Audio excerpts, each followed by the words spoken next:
songs, sake, and feasts.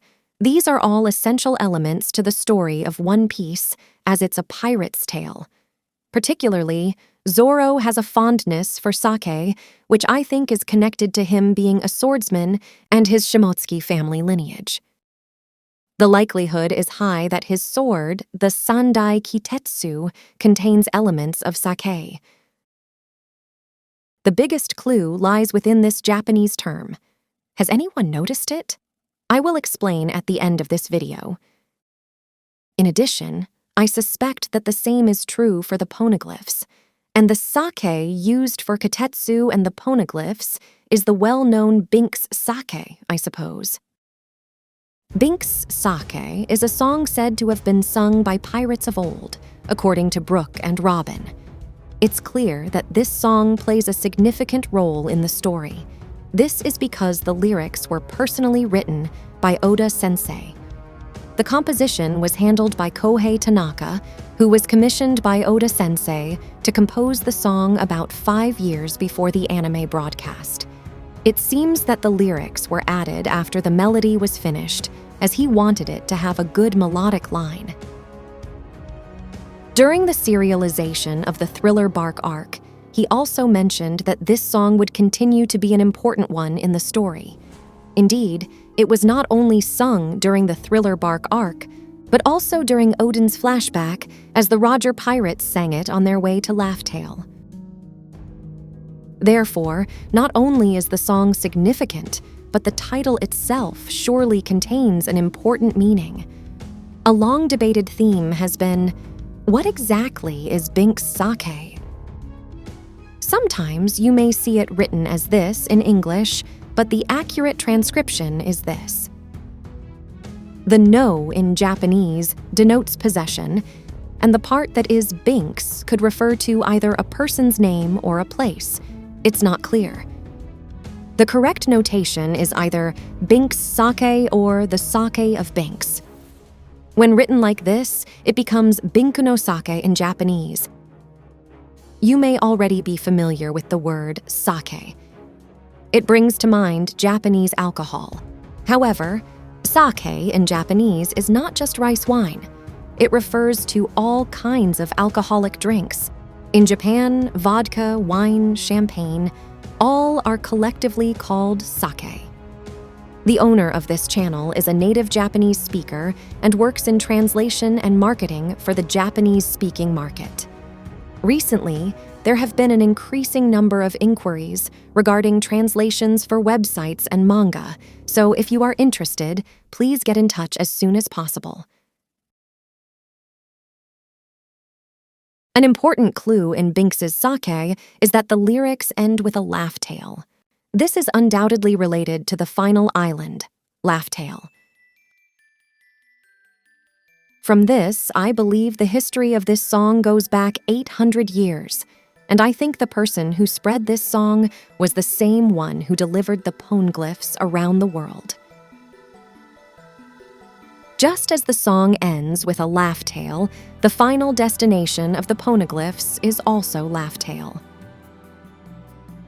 As I mentioned earlier, I believe that BINK'S SAKE was used as an ingredient in the creation of the Poneglyphs.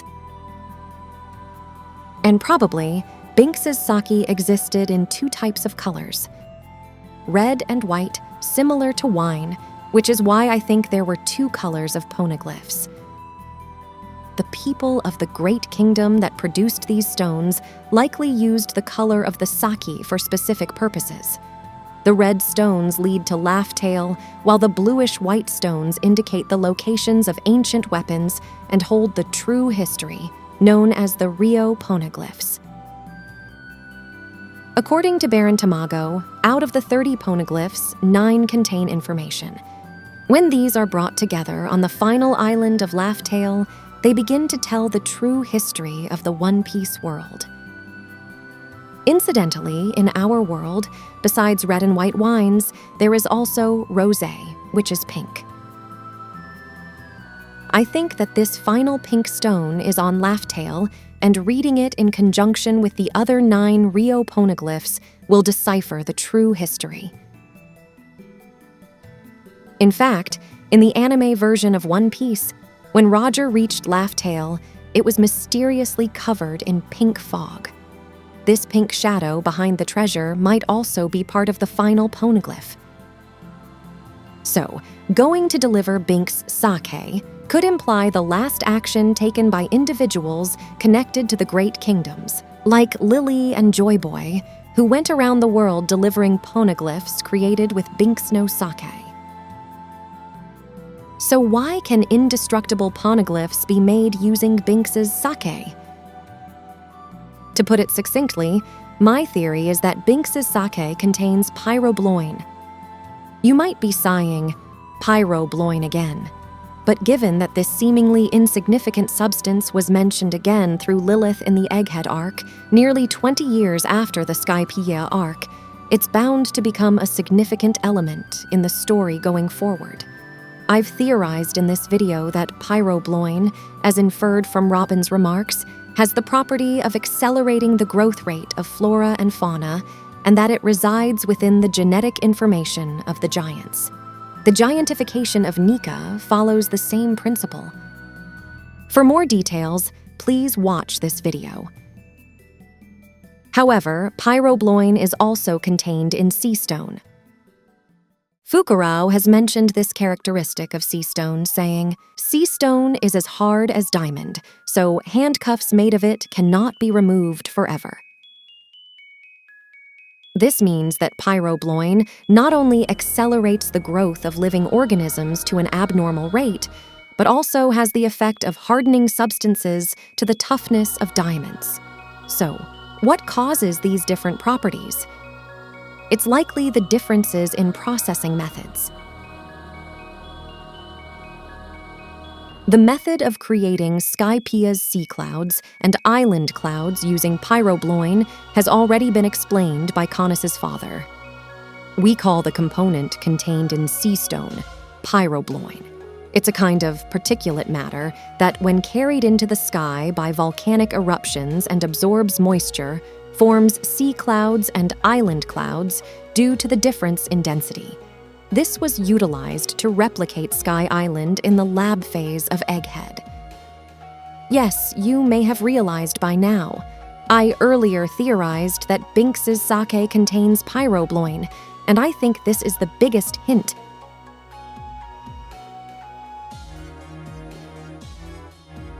Let's pay attention to the Japanese wording of BINK'S no Sake for a moment. Bin means a glass bottle in Japanese. This also strongly suggests that the wine bottle-like island cloud generator in Egghead could be a hint at BINK'S sake. Furthermore, this bottle is depicted in pink in the colored version of the manga. This could also be hinting at the existence of the pink poneglyphs made from the pink BINK'S sake I mentioned earlier.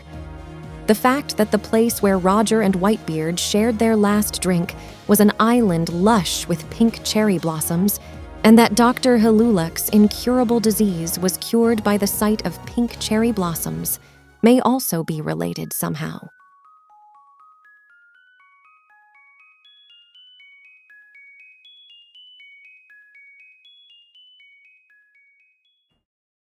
In contrast, the method of processing material into something hard has been passed down in the country of Wano. Hawkins said, "The sea stone that spreads throughout the world originated from Wano." Given that Pyrobloin is said to be spewed by volcanoes, it is certain that this substance is buried in Fujiyama. Let's look at Nekomamushi's explanation of the poneglyph. In this scene, he describes the poneglyph as an indestructible tome crafted by the hands of the Kozuki clan. And what we can see in this part is probably the summit of Fujiyama, with smoke that seems like it's from an eruption. From this, it can be surmised that Pyrobloin is processed using high temperatures, such as those from magma, to create a hard substance. By the way, a characteristic of the poneglyphs, as mentioned by a world government official, is this. They won't even take a scratch, no matter if you blow them up or what. Poneglyphs possess a durability that not even explosions can damage. This expression was actually depicted recently. Do you remember in the world of One Piece, there is a clan that can withstand great explosions? The Lunarian race.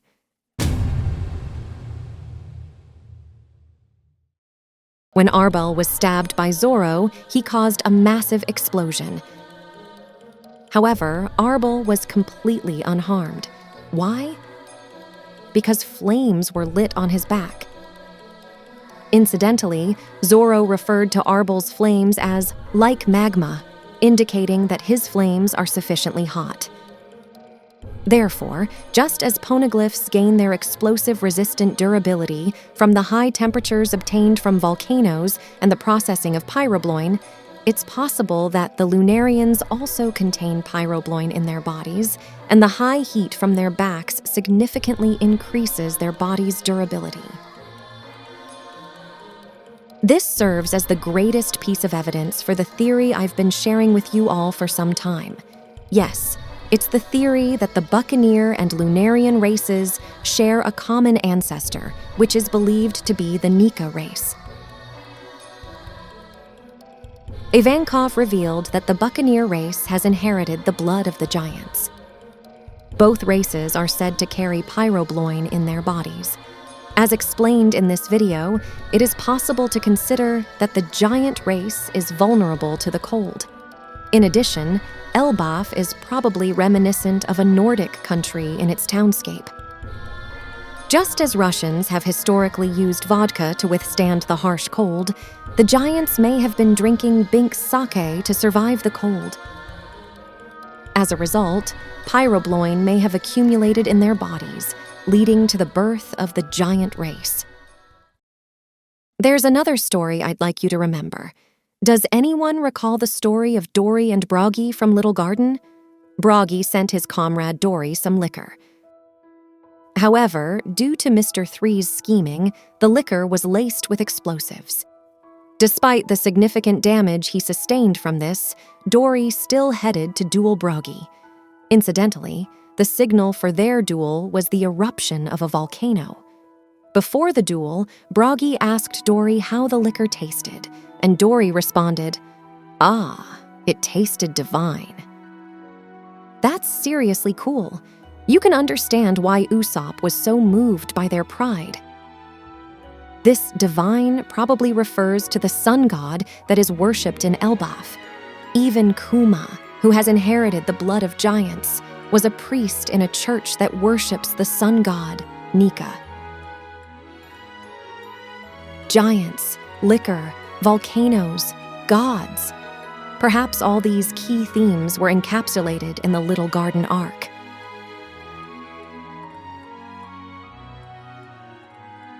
Also, about the alcohol, do you remember the component that was in the weapons exported from Dressrosa?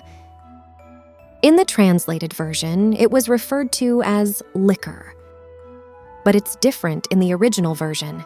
It's a mineral called Kitetsu.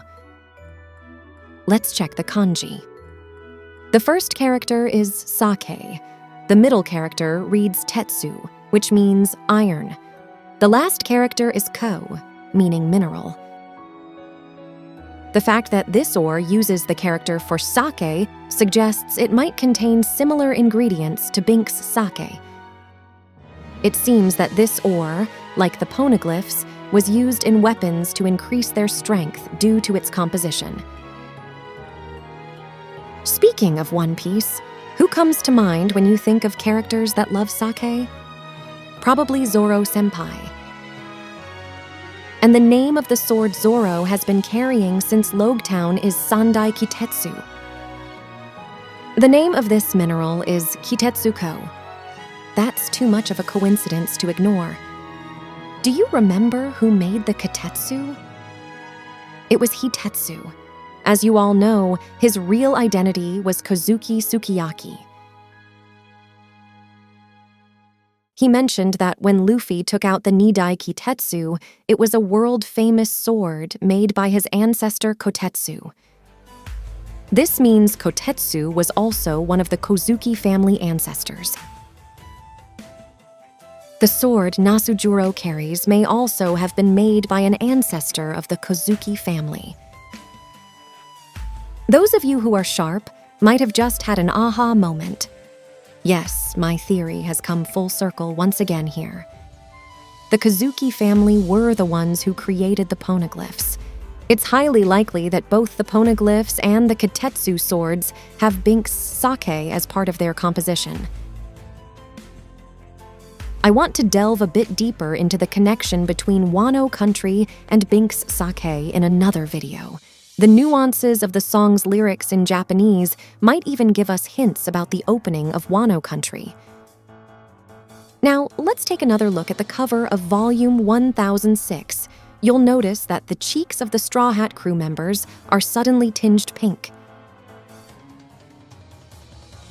Perhaps this is a result of the sake that Vegapunk used to create the Lab Phase's island clouds. And his cheeks, too. They're tinged with pink.